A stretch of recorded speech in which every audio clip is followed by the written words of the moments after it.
የተፈጥሮ ህጎች የምንላቸው ወይም የፊዚክስ ህጎች የምንላቸው የሚገልጹት ራሱ ተፈጥሮን እውነታን ከሆነ እና ለፈጣሪ ለራሱ የኤሌክትሮን መገኛ ፕሮባቢሊቲ ነው ወይ? ፈጣሪም ዳይ ወይንም ደግሞ ጎፈር ወይም አንበሳ እያለ እየወረወረ ነው ወይ ኤሌክትሮን የት እንደምትገኝ የሚያውቃት? እኛ ሰዎች ስለሆንን ይህን ነገር ፕሮባቢሊቲ ሊሆንብን ይችላል። ነገር ግን ለራሱ ለፈጣሪ የኤሌክትሮን መገኛ ፕሮባቢሊቲ ልትሆን አትችልም። God does not throw a dice። እግዚአብሔር ዳይን ወርውሮ የኤሌክትሮንን መገኛ እዚህ ጋ ነው አይልም።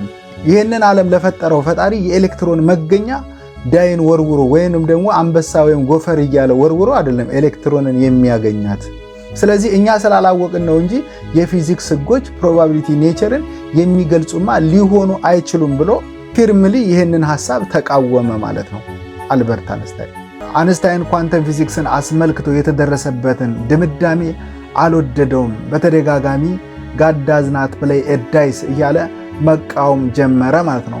በዚህም ጊዜ የዳኒሽ ሳይንቲስት የሆነው ኒል ቦሃር ስቶፕ ቴሊንግ what to do God with his dice በማለት መለሰለት ማለት ነው። እግዚአብሔርን በዳይሱ ምን እንደሚያደርግ አንተ አይደለም የምትነግረው እና መናገርን አቁም። ኳንተም ስቴትን የሚገልጹ የተፈጥሮ ህጎች ፕሮባቢሊቲ ኔቸርን ነው የሚገልጹት በማለት ኒል ቦሃርም ተቃወመው ማለት ነው።